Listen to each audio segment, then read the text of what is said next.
A man took care of a sick bear. What happened on his deathbed was beyond words. The wind howled through the snow-covered peaks of Alaska, sending icy gusts through the dense pine forest. Night had fallen, wrapping the land in a deep, unsettling silence. At the edge of a frozen river, nestled among the towering evergreens, stood a small, weathered cabin. Smoke curled from its chimney, fighting against the bitter cold. Inside, Daniel Graves sat by the crackling fire, alone, just as he had been for the past 20 years. The once celebrated wildlife ranger had left civilization behind, retreating into the wild after a loss he could never recover from. His only company was the untamed wilderness, the whispers of the wind, the distant howls of wolves, and the occasional presence of a passing bear. Daniel took a slow sip of his black coffee, staring into the flames. Something about tonight felt different. There was a heaviness in the air, a strange stillness. Then, a low, agonizing sound echoed from the forest. Daniel stiffened. It wasn't the wind. It wasn't an animal's usual call. It was a cry for help. He stood, grabbed his rifle, not to harm, but to protect, and stepped out into the storm. This night would change his life forever. Daniel braced himself against the cutting wind as he stepped out of his cabin, gripping his rifle firmly. The snow crunched beneath his boots, the frost biting through the heavy fabric of his coat. The wind was merciless, howling through the trees, carrying with it a sound that sent a chill down his spine, the cry of an animal in distress. Daniel had spent decades in the wild. He knew the sounds of the forest, the calls of creatures, the rhythm of nature. This wasn't normal. He moved carefully, following the noise, his breath forming clouds in the freezing air. Every instinct told him that whatever he was about to find wouldn't be good. Then, through the thick cover of trees, he saw it. Lying in a half-frozen heap, covered in a dusting of snow, was a massive grizzly bear. Daniel's heart pounded. It wasn't moving. A bear that shouldn't be here. His first thought was simple: this is wrong. Grizzlies should be deep in hibernation this time of year, nestled in dens, hidden away from the brutal cold. So why was this one out here, dying in the snow? Daniel stepped closer, his boots sinking slightly into the fresh powder. The bear's massive body rose and fell in weak, ragged breaths. It was alive, but barely. As he circled it cautiously, his flashlight revealed deep wounds along its flank, a mixture of frozen blood and matted fur. Its ribs were visible beneath its thick coat, its body unnaturally thin. The bear had been starving, wounded, and exposed to the elements for far too long. Daniel's grip tightened on his rifle. A wounded bear was unpredictable, even on the brink of death. If it woke up and panicked, it could be the end of him. But even as logic screamed at him to turn back, to let nature take its course, something in him wouldn't let him walk away. He had seen this look before, not on a bear, but on people. On his wife. The same helplessness. The same slow, labored breaths. The same fight against an enemy too strong to overcome. His jaw clenched. Not again. The dilemma: risk everything or walk away. Daniel took a slow, steady breath. What the hell was he supposed to do? Leaving it out here meant certain death. But trying to help a half-conscious grizzly bear? That was suicide. He looked around, scanning the area for any sign of what had happened. No traps, no hunters, no signs of a fight. The bear had simply collapsed here, alone. That realization made something deep inside him ache. Daniel had spent years in isolation, believing he was better off alone. But this bear? It hadn't chosen this. It had fought. It had tried to survive. And now, it was losing, just like his wife had. He shut his eyes for a moment. He had failed to save her. He had been powerless. But this was different. He could do something this time. The storm howled around him as if daring him to turn back. Instead, he made his decision. "I must be out of my damn mind," he muttered. Then, with slow, deliberate movements, he slung his rifle over his back and knelt beside the dying bear. A dangerous rescue. Up close, the bear's size was even more intimidating. Its massive paws were bigger than Daniel's head. Its breath, though weak, came in deep rumbles. Daniel pulled off his gloves, feeling the bitter cold bite at his skin as he carefully pressed his hand against its chest. A heartbeat, faint, but there. "You're still in this, big guy," Daniel murmured. "Don't quit on me now." First, he needed to stop the bleeding. He reached into his pack, pulling out a canteen of water and a roll of gauze. As he worked, the bear let out a low, guttural groan, its body tensing. Daniel froze. If the bear woke up now, he wouldn't stand a chance. He held his breath. Slowly, the bear's body relaxed again. It was too weak to fight. Daniel worked fast, cleaning the wounds as best he could with what little he had. The gash along its flank was nasty, claw marks, likely from another bear. "This wasn't just starvation," he muttered. "You fought for your life." That made Daniel respect the animal even more. But respect wouldn't keep it alive. It couldn't stay here in the open. Daniel glanced toward his cabin. If he could just get it inside, out of the storm. The idea was insane. Dragging a 600-pound grizzly bear through the snow alone. But he had no other choice. With shaking hands, he pulled out a thick rope from his pack. He carefully looped it around the bear's front legs and shoulders, making a crude harness. Then, he started pulling. It was like trying to move a mountain. Every step was a battle. His legs burned. His breath came in ragged gasps. The storm pounded against him, as if mocking his effort. But step by step, foot by foot, he kept going. He had failed before. He had let the most important person in his life slip away. Not this time. After what felt like an eternity, the outline of his cabin came into view.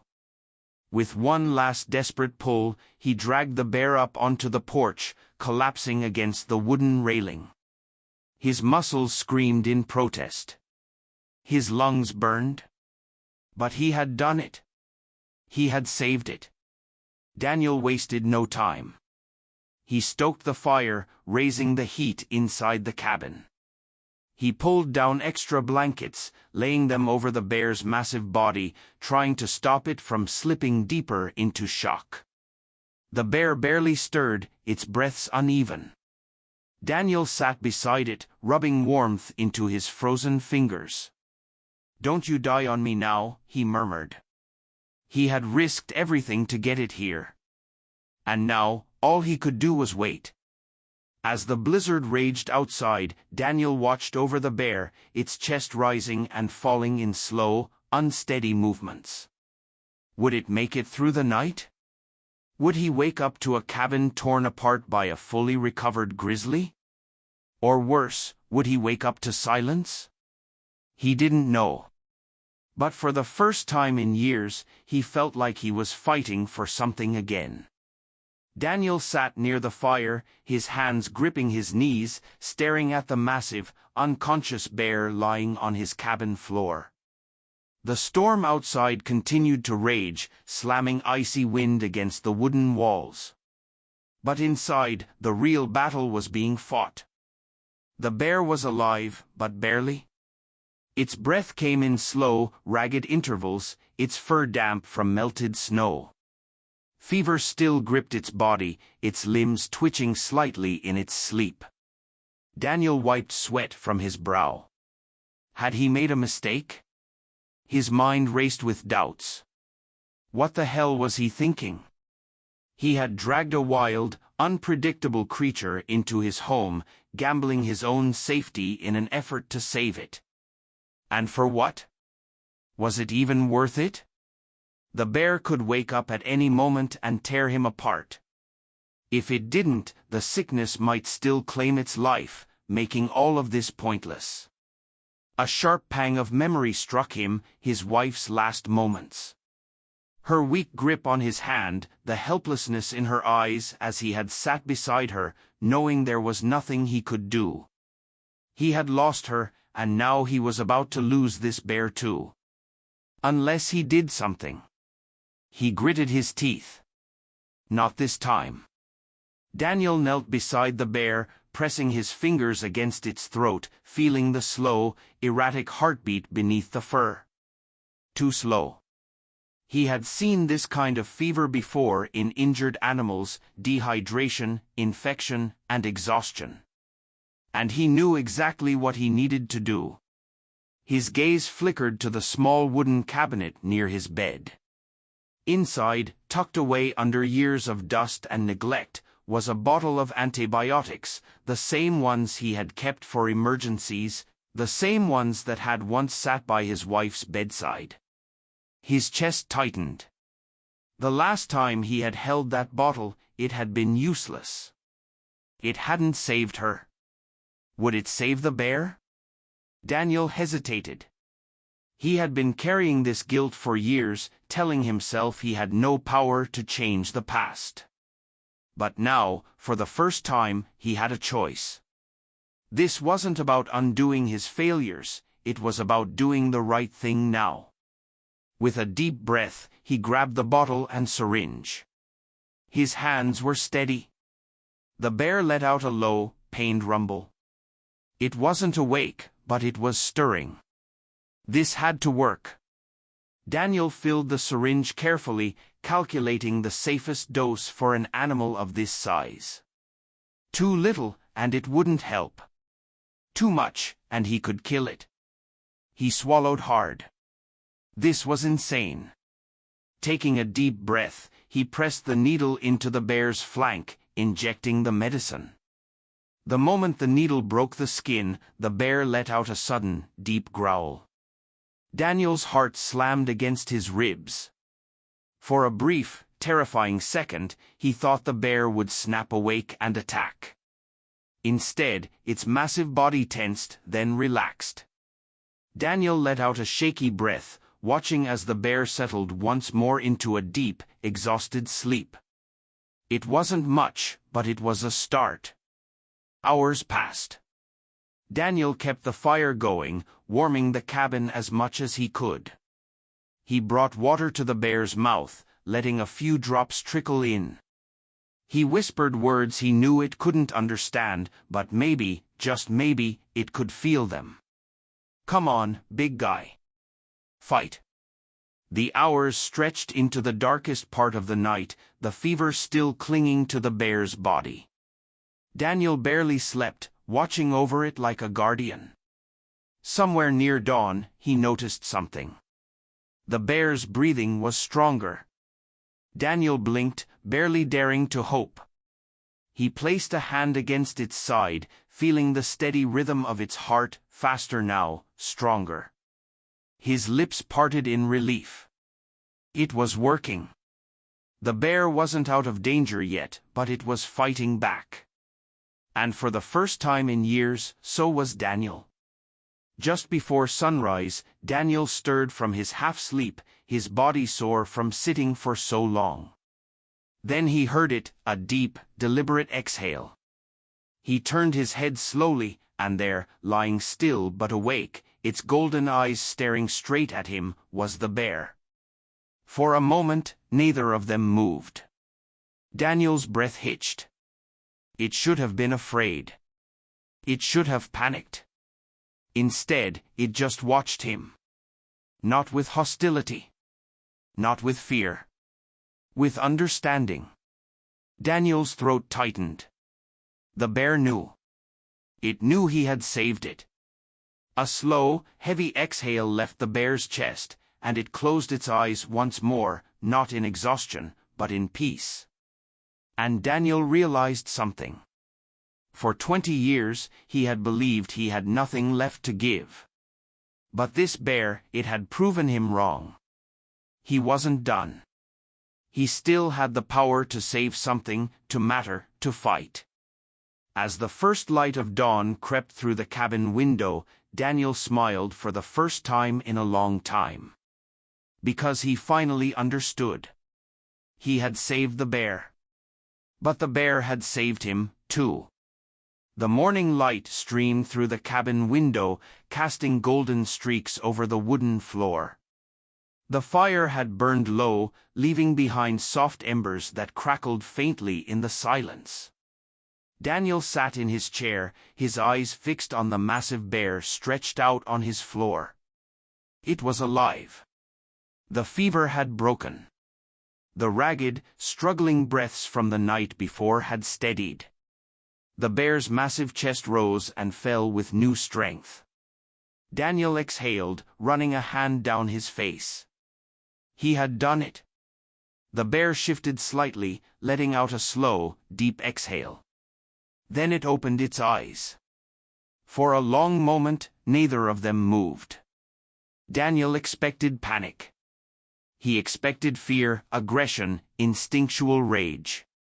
But instead, the bear just watched him. Its golden eyes, once dull and lifeless, held something deeper now. Not fear. Not confusion. But recognition. It knew. It knew he had saved it. Daniel let out a dry chuckle, shaking his head. Guess that makes us even now, huh? The bear let out a low huff, a deep, slow sound. It almost felt like an answer. The bear stayed in the cabin for another 2 days. It grew stronger. It ate the food Daniel provided, drank the water he placed near its massive paws. And then, on the 3rd morning, it stood. Daniel watched as the bear slowly rose to its feet, its body still stiff from the wounds but steady now, strong. It turned toward the door, and Daniel knew this was it. He stepped forward, opening the door wide. The crisp morning air rushed in, carrying the scent of pine and distant rivers. The bear looked at him one last time, no sound, no growl, no movement, just a silent understanding. Then, it turned and lumbered back into the wild. Daniel stood in the doorway long after it disappeared into the trees, and for the first time in 20 years, he didn't feel alone anymore. Daniel lived in his cabin for many more winters, but time is relentless. It slows for no man, no beast. His hair turned gray, his hands, once strong, became weaker. The rifle that had once felt like an extension of his arm gathered dust in the corner. He had spent years alone, but after that night with the bear, something had shifted inside him. He no longer felt like he was just waiting to fade away. And then, one evening, he knew. His body was tired, his breathing slower. This was the end, and strangely, he wasn't afraid. He lay in his bed, staring out the cabin window at the endless stretch of trees he had called home.